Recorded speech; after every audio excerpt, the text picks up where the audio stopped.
Il y a quelques jours à peine, en fait, le mercredi 1er mai dernier, au Collège militaire royal de Saint-Jean, la Fondation Santé Haut-Richelieu-Rouville a souligné l'engagement et la philanthropie de certains joueurs clés de la communauté, notamment la famille Pasquale, bien connue, oui, pour Dalisa, pour le fonds Belmira J'aime. Deux invités pour en parler. Digne représentante de la famille Pasquale, Alexandra Pasquale, bonjour. Bonjour. Accompagnée de Victoria Pasquale, bonjour et bienvenue. Bonjour. Vous êtes les filles, évidemment, de Fernand Pasquale, qui est impliqué au sein de la Fondation depuis plusieurs années maintenant.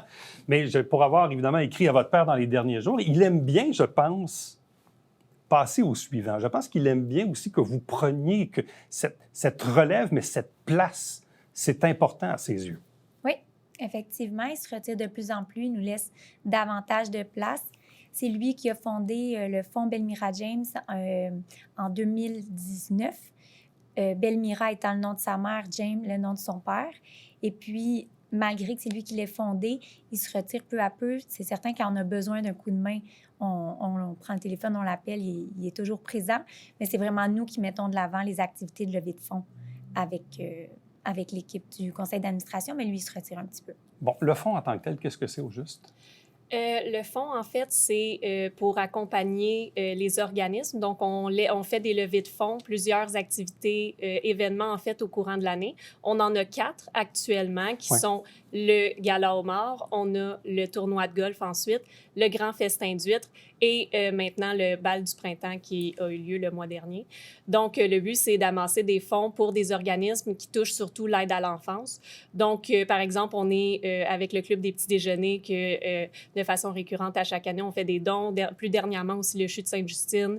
Ici, à Saint-Jean, la Saint-Vincent-de-Paul, l'Étoile, beaucoup aussi, et la Fondation Santé, bien entendu. Puis ça, c'est pour en nommer seulement quelques-uns. Bon, quelle est l'importance dans une communauté d'avoir cet engagement-là?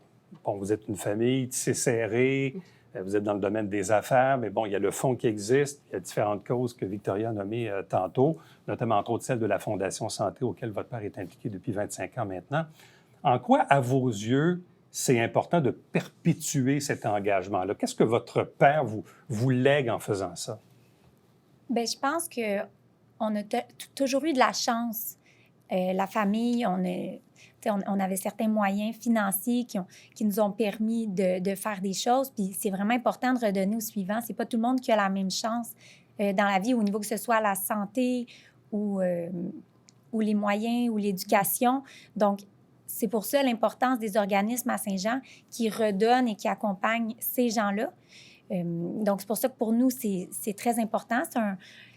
Par son implication, puis qui est encore très impliqué, oui, avec le fonds Belmira James, mais avec d'autres organismes, bien, je pense qu'il nous pousse, nous aussi, à redonner, puis que ce soit financièrement ou par du temps. Bien, je pense qu'à Saint-Jean, on a une super belle communauté d'affaires qui s'encouragent les uns les autres, puis qui est toujours prêt à s'entraider les uns les autres dans les levées de fonds. Donc, je pense que... C'est un peu comme de dire, bon, tu sais, nous, ça va bien, nos affaires, on réussit, on est dans le domaine, on est en entreprise, mais il faut redonner de l'autre côté. Ça ne peut pas être juste à sens unique, c'est un peu ça? Non, exact. Aussi, en fait, nos parents ils nous ont beaucoup répété depuis notre enfance que eux, particulièrement dans leur jeunesse, ils n'ont pas eu beaucoup de chance, autant au niveau financièrement, autant au niveau éducation. Notre père, comme vous le savez probablement, il a arrêté l'école quand même assez de bonne heure. Donc, pour les moyens, tout ça, ils n'ont pas eu beaucoup de chance. Ma mère a travaillé vraiment beaucoup pendant qu'elle était à l'université pour payer ses études. Donc, ils nous ont donné ce sentiment-là que nous, justement, on n'a pas nécessairement eu à passer à travers toutes ces épreuves-là, mais ils nous ont fait sentir que on avait vraiment beaucoup de chance de ne pas avoir à passer à travers toutes ces épreuves-là et qu'il y a encore des gens très, très, très nombreux et des jeunes surtout qui doivent le faire. Donc, de ne pas oublier d'où on vient, d'où eux ils viennent, puis de retransmettre ça, cette chance-là qu'on a. J'ai l'impression, dans le fond, que vous n'avez comme pas le choix. J'ai l'impression que... Ben, non, c'est pas un choix. Je dirais que c'est comme inné. C'est inné, OK. Ça, c'est intéressant. C'est vraiment inné.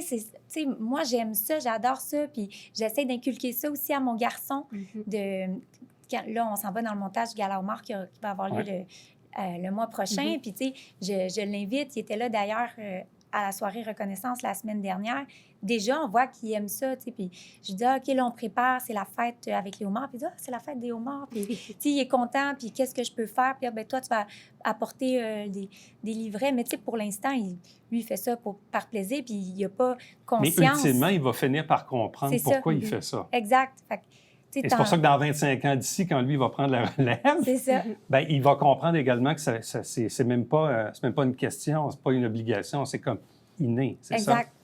On a beaucoup de plaisir à organiser les événements, puis on en parlait justement avec, moi en tout cas, Julie Coupal de la Fondation Santé à l'événement la semaine dernière, puis elle nous demandait, ça doit être difficile de faire tout ça en même temps de travailler, puis tout, mais je disais, on trouve le temps parce qu'on aime ça, on a du plaisir à organiser les événements, on aime ça que les gens aussi soient heureux pendant nos événements, puis tout ça, puis surtout le fait de redonner à la fin de tout ça. Tu sais, oui, c'est grandiose, oui, il y a beaucoup de personnes qui sont impliquées, mais le plus important, c'est de voir les sourires après, quand on a redonné, puis voir les événements de l'Étoile qu'ils peuvent refaire après ça pour les enfants ou ce genre de choses-là. Tu sais, c'est ça aussi. C'était un peu ça mon autre question.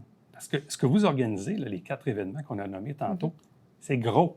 Ouais. C'est très, très, très, très, très gros. Avez-vous le temps de travailler? Oui, il faut. Des fois, je pense à vous autres, puis je regarde ça, mais je me dis, je ne sais pas si les gens prennent conscience de ce que c'est. Bon, le Gala aux morts, c'est quoi? C'est 800 000 personnes ou à peu près? 710. 710 personnes, c'est beaucoup de monde. Là, vous avez fait le bal du printemps il n'y a pas longtemps. Bon, les huîtres qui s'en viennent et tout ça. Là, mais je me dis, mais c'est gigantesque, ces événements-là. Là. C'est du grugetant au pied carré. Fait que oui, à la blague, mais donc, vous avez encore le temps de travailler. Là. Bien, on est bien entourés. On a un beau conseil d'administration au fond. Puis également, tu sais, à part le bal du printemps qui a demandé plus de temps parce que c'était une première, mais les autres, c'est des événements qu'on est rendu habitué de faire. Fait que c'est moins demandant dans l'organisation. Surtout, le plus facile, c'est le gala aux morts parce que vous reprenez la liste de l'année passée, puis on repart, c'est ça? Non? Presque pas. Oui, on le fait pour s'assurer que les gens aient des places, mais les gens ont le goût d'être là, ils ont le goût de participer. Fait que c'est ça, c'est pas trop. Il y a aussi, si je peux rajouter, c'est aussi les partenaires avec qui on fait affaire, ils savent aussi, c'est surtout avec les événements qui sont récurrents. Le Gala aux morts, ça fait tellement d'années qu'on le fait que, par exemple, je pense à l'APS pour ce qui est de l'éclairage, le son, les écrans, tout ça. Ouais. C'est la même chose pour lui à chaque année. Donc, il arrive, quand même, il y a une certaine autonomie, il peut faire sa partie des choses, tandis que quand on débute un nouvel événement, comme on a fait avec le bal, là, on part d'une page blanche, puis là, il faut penser à tout. Manche, Donc ça, c'est plus versus le Gala aux morts. Vous devenez des expertes en événementiel. Mais j'aime mieux que ça reste... J'aime mieux que ça reste comme un hobby, de la philanthropie, que de faire ça comme travail. Qu'un job à temps plein, c'est ça aussi. Puis, tu sais, on le disait tantôt en introduction, parce que dans le cas-ci, c'est la Fondation Santé au Richelieu-Rouville, évidemment, qui a honoré la famille pour cette implication-là. On comprend qu'il y a d'autres causes également auxquelles vous êtes associés. Parce que ça aussi, la philanthropie dans la société québécoise, c'est un peu, pas nouveau, mais ça l'est un peu à la fois, autant ou du côté anglophone, c'est plus habituel. Hein? On dirait que dans le Québec Inc. Là, des années 60 à aujourd'hui, on commence à implanter un peu de philanthropie et de voir des grandes familles s'impliquer pour le bénéfice de leur communauté. Autrement dit, les gouvernements ont des enveloppes, payent un minimum de choses, mais en même temps, si on veut un peu plus, il faut que les communautés fassent leur part.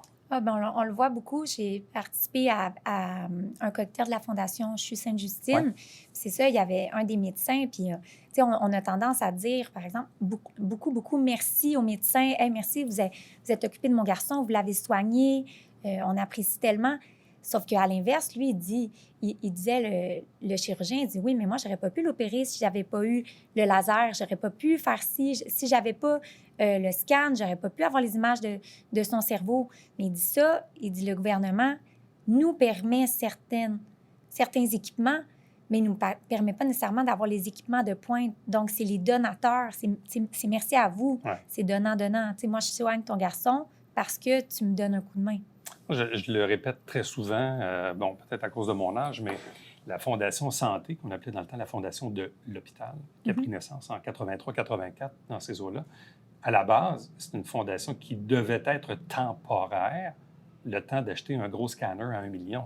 Puis après ça, on ferme les livres et on passe à un autre appel. Sauf que visiblement, on s'est rendu compte que si on était capable de lever 1 million pour acheter un scanner, ça valait peut-être la peine de continuer. Puis là, on est 40 ans plus tard, puis on s'en parle ici encore aujourd'hui.